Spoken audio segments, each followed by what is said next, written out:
I remember the exact moment I was erased. It wasn't subtle. It wasn't quiet. It was loud, public, humiliating. My stepmother, Claire, had arranged everything. The dinner table was crowded with my father's business partners and their wives, all dressed in silk and smugness.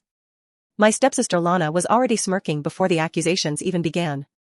She stole the funds, Claire said smoothly, waving a printed bank statement like it was holy scripture. Thousands missing from the company account. We traced the transfers to her login. My fork clattered to the floor. I couldn't even speak. Because I hadn't done it. But they didn't care. Claire had always hated that my father kept me close to the family business. Lana had always loathed that I was better at numbers than she was. And my father? He didn't even look at me. Not really. He stared at the documents like they'd come from the hand of God. You disappoint me, Emily, he said. That was all. 2 hours later, I was standing in the driveway with a suitcase packed by the housekeeper and a cab called by Claire. The doors locked behind me like I was never there. No money. No phone. No family. I was 21 years old, alone in the city, and I had nowhere to go. I slept in a bus station that night. Then in a church the next. I washed my hair in public bathrooms and ate whatever I could scrounge. I got sick. I got mugged. I cried more than I breathed. But no one came looking. Still, something in me hardened during those weeks. I stopped hoping for an apology. I stopped waiting for rescue. I just started moving. I took a job handing out flyers on the street. Then one washing dishes in a restaurant. Then another cleaning offices at night. Each paycheck, I saved what I could. One night, while cleaning a downtown law firm, I found a finance textbook in the break room trash. I took it home, wiped off the coffee stains, and started reading. I didn't sleep much after that. I studied debt. Investment. Leverage. How people made money from nothing but knowledge and timing. By the time I turned 23, I was working as an assistant at a boutique investment firm downtown. It paid just enough for a studio apartment with one window and walls that smelled like mold. But I didn't care. I had my first business card. 2 years later, I was running analysis for distressed asset portfolios. I knew how to find cracks in collapsing companies. How to turn debt into leverage, how to buy what others couldn't afford to keep. The irony was sickening. Because that's exactly what was happening to my father's company. I didn't keep tabs on them, at first. But news travels. Even in silence. Lana had overextended the retail division. Claire had drained funds into bad luxury investments. My father refused to sell off legacy properties. They were trying to stay afloat by borrowing against everything they once bragged about. And I was right there. Watching from behind my mask. I never used my real name anymore. I went by E. Dawson in all investment meetings. Emails. Legal contracts. The initials made it easy to hide. The last name? That came from a woman who helped me when I had nothing. No one ever connected me to the pale, quiet girl they had once thrown out. So when the debt collector called about my family's estate, asking if E. Dawson Investments would be interested in acquiring the outstanding liens, I said yes. Of course I said yes. I signed the deal on a Friday evening, sitting in a corner office with a view they never thought I'd deserve. I wore a navy suit tailored to fit the life I'd built, and the pen I used had my name etched in silver. They didn't even know who owned their house now. But they would. Soon. And when they did, they'd realize something far more terrifying than being broke. They'd realize I hadn't forgotten a thing. Not their lies. Not their cruelty. Not that night at the dinner table. They threw me out like I was nothing. But I didn't disappear. I multiplied. And now, everything they once had, the company, the land, the mansion, they'd have to answer to me for it. Every brick of their legacy had been built on my silence. I was done being silent. The first time they noticed me again, they didn't even know it. I was sitting across from my father's financial advisor. An aging man named Harold who had handled the family's accounts for over 2 decades. His tie was too tight, his fingers nervously drumming on the table. He looked like a man used to masking panic with polite smiles. He didn't ask for my name. Just called me Ms. Dawson, I scanning the purchase agreement in front of him. This is a rather aggressive buyout strategy. I smiled. Slightly. I'd learned to keep my expression still, composed. We find that firms under pressure respond well to fast liquidity. And in this case, the firm in question no longer has time on its side. He swallowed. Hard. And the properties? All bundled in. The estate too? Especially the estate. He hesitated. You know, that house has been in the Whitmore family for generations. It's symbolic. Symbolism doesn't pay off debt, Mr. Clark. He flinched at the name. Good. The documents were signed within the week. The mansion I'd grown up in. The one with the wrought iron gates, marble foyer, and hand-painted ceilings, now belonged to me. So did the last controlling shares of Whitmore Holdings, the retail company once led by my father. But I didn't tell them. Not yet. Let them keep pretending. Let them cling to the illusion of safety while the ground beneath them cracked. They were still throwing parties, still hosting dinners, still dressing up in borrowed wealth. Claire still wore diamond earrings I remembered being bought on my mother's birthday. Lana still posted filtered photos in the same garden I once played in. But the loans were coming due. Their emails to private banks were growing more desperate. Their investors were pulling out. Their attempts to secure bridge financing were being quietly blocked, by me. And still, I remained unseen. Until one day, I got a call from an assistant at Whitmore Holdings. She didn't know who I was. Just that I represented the creditor group now holding majority stake. They were requesting a meeting with E. Dawson. Urgent. In person. I agreed. It was time. The day of the meeting, I arrived 15 minutes early. The receptionist didn't look twice as I signed in. My heels clicked against the marble floors I used to polish as a teenager when Claire wanted to teach me humility. The boardroom hadn't changed. Same long glass table. Same leather chairs. Same portrait of my father at the far end, back when he believed he'd built an empire. One by one, they entered. Claire in designer beige, her face pulled tight by age and effort. Lana in a blazer too sharp for her posture. And finally, my father, grayer, slower, but still holding himself like a man who expected control. They didn't recognize me. Not right away. I sat calmly at the head of the table, flipping through the printed portfolio I'd brought. I let the silence stretch until it was nearly unbearable. Then I spoke. Shall we begin? Claire squinted. You're E. Dawson? I nodded. Lana blinked. But she stopped herself. My name was on the tip of her tongue, but she couldn't say it. Her brain couldn't bridge the gap between the disheveled girl they exiled and the woman sitting across from them now. My father's eyes narrowed. Do we know you? I smiled. You did. It hit him first. His lips parted, but no sound came out. He looked at me like he'd seen a ghost. And in a way, he had. Emily? Claire stiffened. Lana choked on a nervous laugh. No, Claire snapped. This is a trick. She's dead. She disappeared. We looked, you didn't, I cut in. You never looked. Because you were too busy erasing me. The silence that followed was suffocating. I leaned forward, my voice still even. You stole everything. Lied. Slandered. Banished your own daughter for a crime she didn't commit. And now, you're here. Asking for mercy from the person you buried. Lana opened her mouth, but I raised a hand. You can't talk your way out of this. You don't hold the cards anymore. I pulled out the contracts. This, I said, placing the first document in front of them, is the foreclosure notice on the mansion. You've defaulted on the mortgage. Effective next month, you are tenants. I am your landlord. Another paper. This is the debt contract for Whitmore Holdings. You failed to meet your interest obligations. I now hold majority ownership. And one more. This is a personal lien on your remaining assets, jewelry, vehicles, art. All pledged as collateral. Which means they are now mine. Claire's face drained of color. Your lease terms will be delivered by the end of the day. You may stay, if you can afford the rent. If not, I'll arrange a moving service. Consider it a courtesy. I turned and walked out. And for the first time in years, I wasn't the girl they abandoned. I was the woman who owned their legacy. News traveled fast in their circles. But not fast enough to protect them.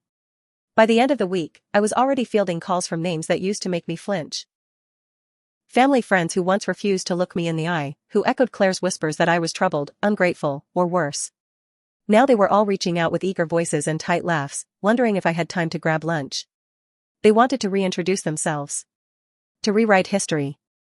To get close to the woman who now held the deeds to the Whitmore estate, the Whitmore company, and the Whitmore reputation. I didn't return a single call. My father tried, too.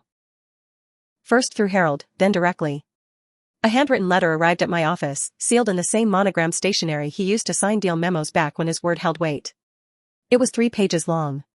Carefully written. The kind of apology someone writes when they think guilt alone can earn forgiveness. But I wasn't looking for sorry. I was looking for ownership. And he still hadn't taken any. He talked about how confused he'd been, how persuasive Claire had been, how hurt he was by what he thought I'd done.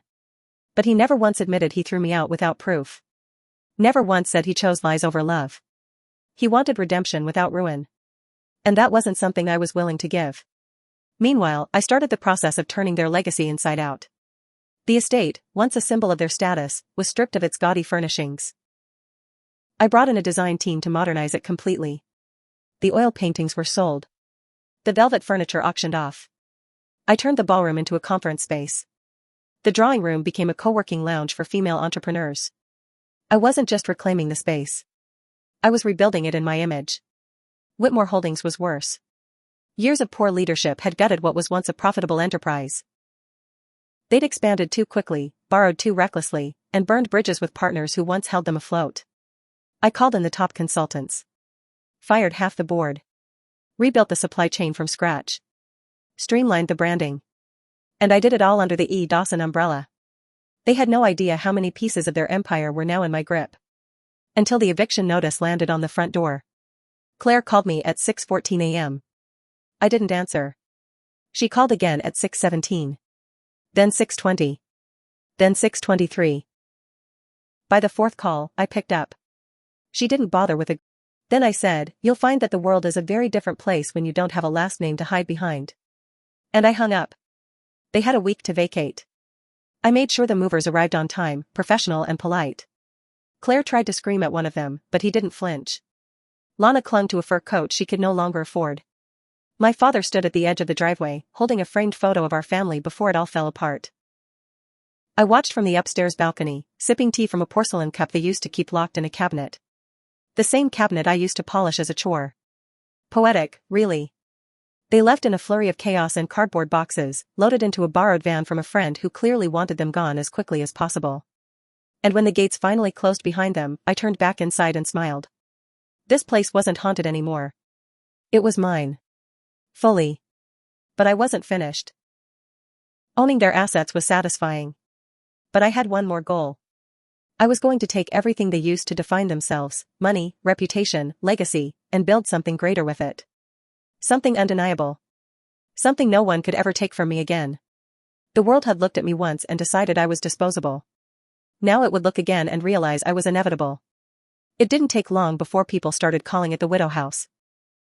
That's what they nicknamed the estate after I reopened it as a private club for women who had been overlooked, cast aside, or burned by the world, then came back stronger. The name wasn't mine, but I let it stick. There was power in how it sounded. Cold. Final. Resurrected. Just like me. We held our first investment roundtable in what used to be the Whitmore Dining Hall. The long mahogany table had been replaced by sleek black glass, the walls stripped of portraits and repainted in charcoal gray. 20 women sat around that table. CEOs. Founders. Coders. Traders. Each one had a story like mine. Not all were dramatic. Some were quiet tragedies, mothers forced out of companies they built, students whose ideas were stolen by classmates, women told to step aside for optics. They came into that house carrying stories. And left with strategy. We shared numbers. We shared contacts. We shared scars. That house had never seen so much power. And none of it belonged to a Whitmore anymore. Meanwhile, my family scattered. Claire moved into a small condo downtown, the kind of place she used to call low class. She tried to start a boutique business with the last of her savings, but it fizzled fast. She'd built her life on connections, not skills. Lana tried to go back to her influencer life, but the internet never forgets. Word got out that they'd been evicted. That they'd lost everything. Her followers dropped. Brand deals dried up. My father, he disappeared into silence. Sold his watch. Then his car. I heard from a contact that he was living in a rental an hour outside the city, trying to freelance consulting work for companies that didn't return his calls. But I didn't stop there. Because revenge is never just about reclaiming what was lost. It's about rising so far above the people who buried you that they have to look up just to see your shadow. I started acquiring more. Not just assets, but companies. Brands. Entire networks. One of the firms Claire once idolized for their luxury handbags? Mine now. The retail chain Lana used to promote? I bought the parent company. The very PR firm they used to smear me with? I quietly acquired it under a holding name. And then I rewrote the narrative. Old articles about my disappearance and embezzlement started vanishing. New profiles appeared. Ones that told the truth. Not about the girl they threw out, but about the woman who built an empire out of exile. I made a public appearance at a gala 3 months later. It was the same venue where I'd been humiliated years ago, the last place I stood before they dragged my name through the mud. This time, I arrived alone. Wearing a custom suit that fit like armor. Reporters whispered my name as I stepped out of the car. Cameras flashed. Investors turned to stare. And there, in the corner of the ballroom, I saw them. Claire in a faded gown she'd probably borrowed. Lana sipping champagne she couldn't afford. My father standing quietly behind them like a ghost no one wanted to talk to. They froze when they saw me. I didn't stop walking. I didn't smile. I simply met their eyes, nodded once, and kept moving. Because I had already taken what mattered. Their status. Their story. Their future. And turned it into mine. The room shifted around me. People leaned in, asked questions, wanted to know what I was planning next. I answered with ease. Power was something I'd worn so long in silence that now, when I finally spoke, it landed like thunder. One woman leaned over and asked, "Is it true you used to be one of them?" I looked at her. "No," I said. "I was never one of them. They just thought they owned me." And in that moment, I knew, this wasn't just about vengeance anymore. This was about legacy. Mine. I didn't plan to see them again. I'd done what I came to do. Taken the house. The company. Their reputation. I thought that was the end of it. I had moved on to bigger things, global ventures, legacy investments, partnerships that would have once made my father grovel. But people like them don't fade quietly. One morning, my assistant walked into my office looking hesitant. That alone made me pause. Nora never hesitated. She'd once stared down a billionaire and told him his board seat was being revoked without blinking. "They're here," she said. I didn't need to ask who. Claire and Lana. I stared at the folder in my hand for a moment, then set it down. "Let them in." She didn't move. "Are you sure?" "Yes." When they walked in, I almost laughed. Claire was dressed like she was still wealthy, pearls, heavy perfume, a handbag that was 2 seasons old but clearly meant to look expensive. Her shoes were scuffed. Her nails chipped. Lana looked different. Smaller. Tired. There were dark circles under her eyes. The shine she used to weaponize had dulled. They stood in front of my desk like children summoned to the headmistress's office. "Emily," Claire began. Her voice tried to carry the same musical lilt it once had when she'd manipulate guests at dinner parties. "You look successful." I said nothing. Lana cleared her throat. "We didn't come here to fight." "Then why are you here?" Claire didn't answer right away. She placed a small envelope on my desk and slid it toward me. "Your father had a stroke last week." The words dropped like stones. "He's recovering," she continued quickly, "but the doctors say he may not regain full speech or mobility. We've been trying to get him into a better facility, but you can't afford it," I finished. Lana looked away. Claire nodded.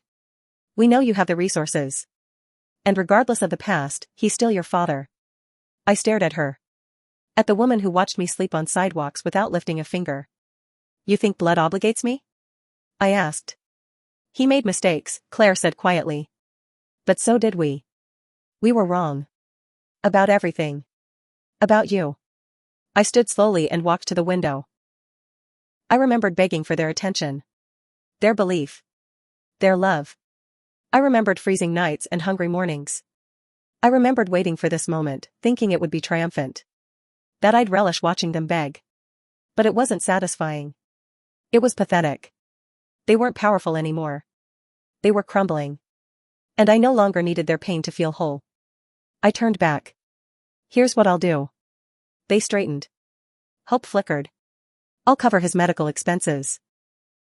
I'll move him to a private facility with full care. And I'll pay for it without his name being attached to mine publicly. You'll never speak of it. Ever." Claire's eyes widened. "Thank you, I'm not finished." She closed her mouth. You will sign over every remaining asset you still cling to. Jewelry, cars, whatever art pieces you tucked away. I want the ledger clean. You walk away with nothing. No press. No drama. Lana flinched. You want us on the street? No. I want you invisible. Claire hesitated. What do you get out of this? I looked her dead in the eye. Peace. They left with their heads bowed. I didn't watch them go. Later that night, I sat alone in the estate's courtyard. The stars were clear. The marble beneath me still cold, even after all the changes. I wasn't angry anymore. I wasn't broken. I had rebuilt myself out of the ashes they left behind. And even when they came crawling back, it wasn't vengeance that moved me. It was power. Real power. The kind that doesn't scream. It whispers. And everyone listens. It started with whispers. Then headlines.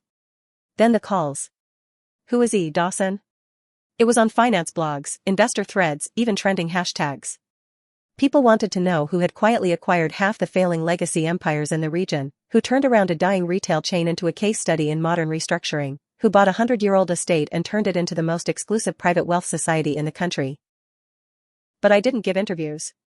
I didn't walk red carpets. I let the myth build itself. Until Forbes called. They were doing a cover on anonymous power players, people who moved billions without ever showing their faces. They wanted to include me. Not just a name drop. A full profile. I said yes. Because I was done hiding. The interview was simple. They came to the estate, set up in the atrium where the old chandelier used to hang. I wore a tailored white suit. My hair pulled back. No distractions. The journalist asked thoughtful questions. About power. About loss. About how it felt to be underestimated. And finally, she asked, what would you say to the people who once cast you out? I looked at the camera. I'd say thank you. She blinked. Thank you? I nodded. They taught me that love with conditions isn't love. That family can break you, but they can also be your reason to rise. They gave me the fire I needed to become who I am. The article went viral within hours of publishing. For the first time, people saw my name. My face. My story. Not the version Claire had once fed to the world. Mine. The real one. And with that, doors opened. Investors I once chased now chased me. Venture firms offered partnerships. Universities requested me as a speaker. I built scholarships in my mother's name. Bought back the clinic where she once volunteered and turned it into a foundation.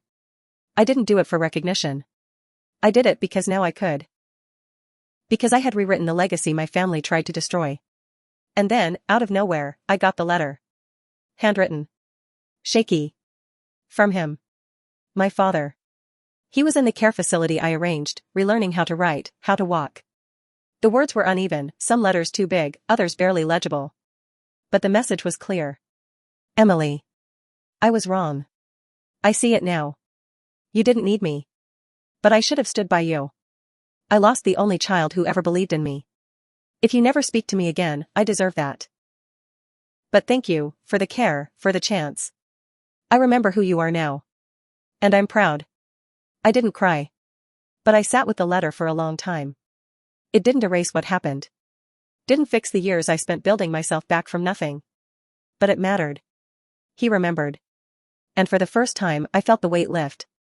Not because I needed his approval. But because I no longer needed anything from him at all. I had made peace with the past. On my terms. Months passed. Then a year. The estate became something of a legend. Membership was closed. Invitations came by referral only.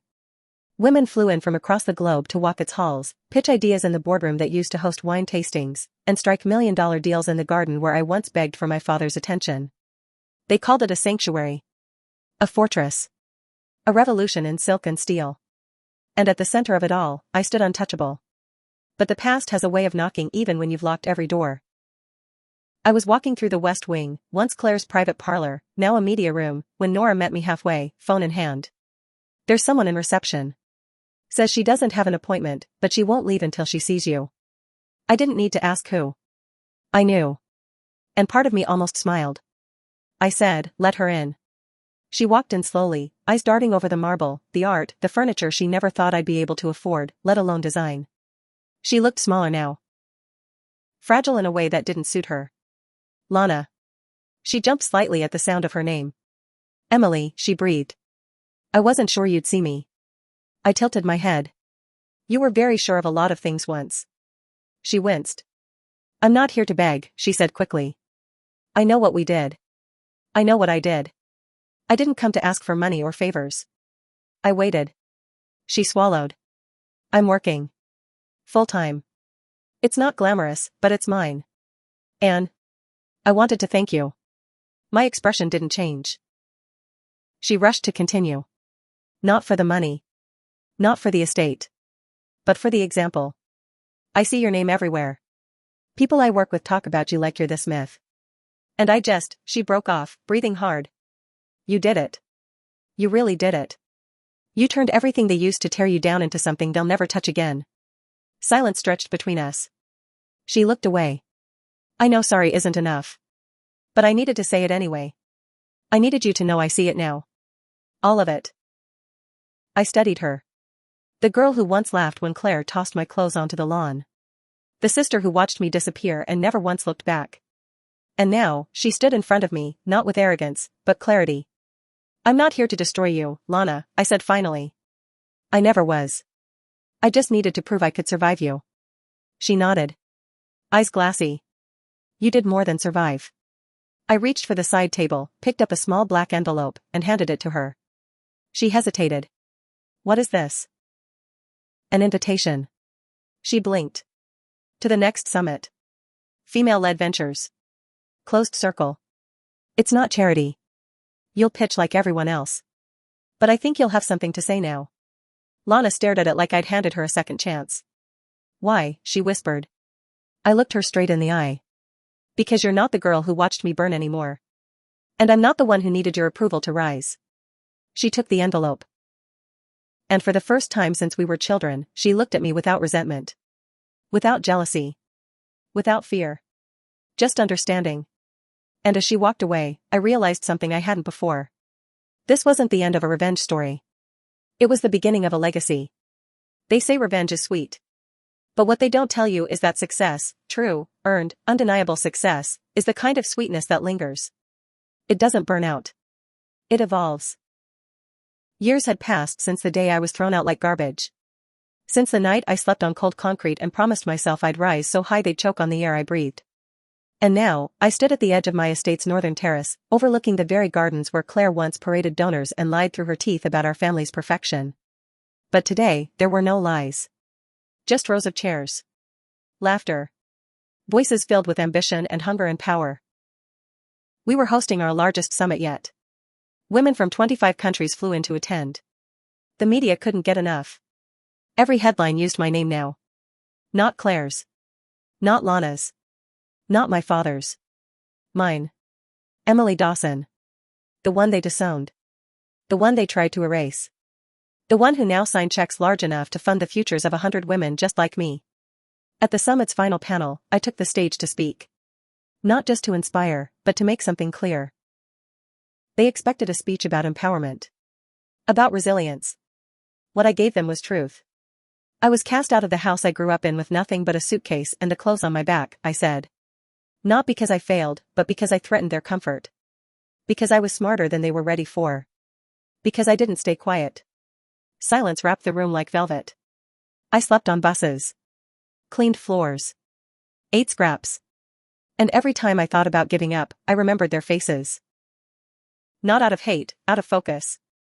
They gave me the blueprint. They showed me the cracks.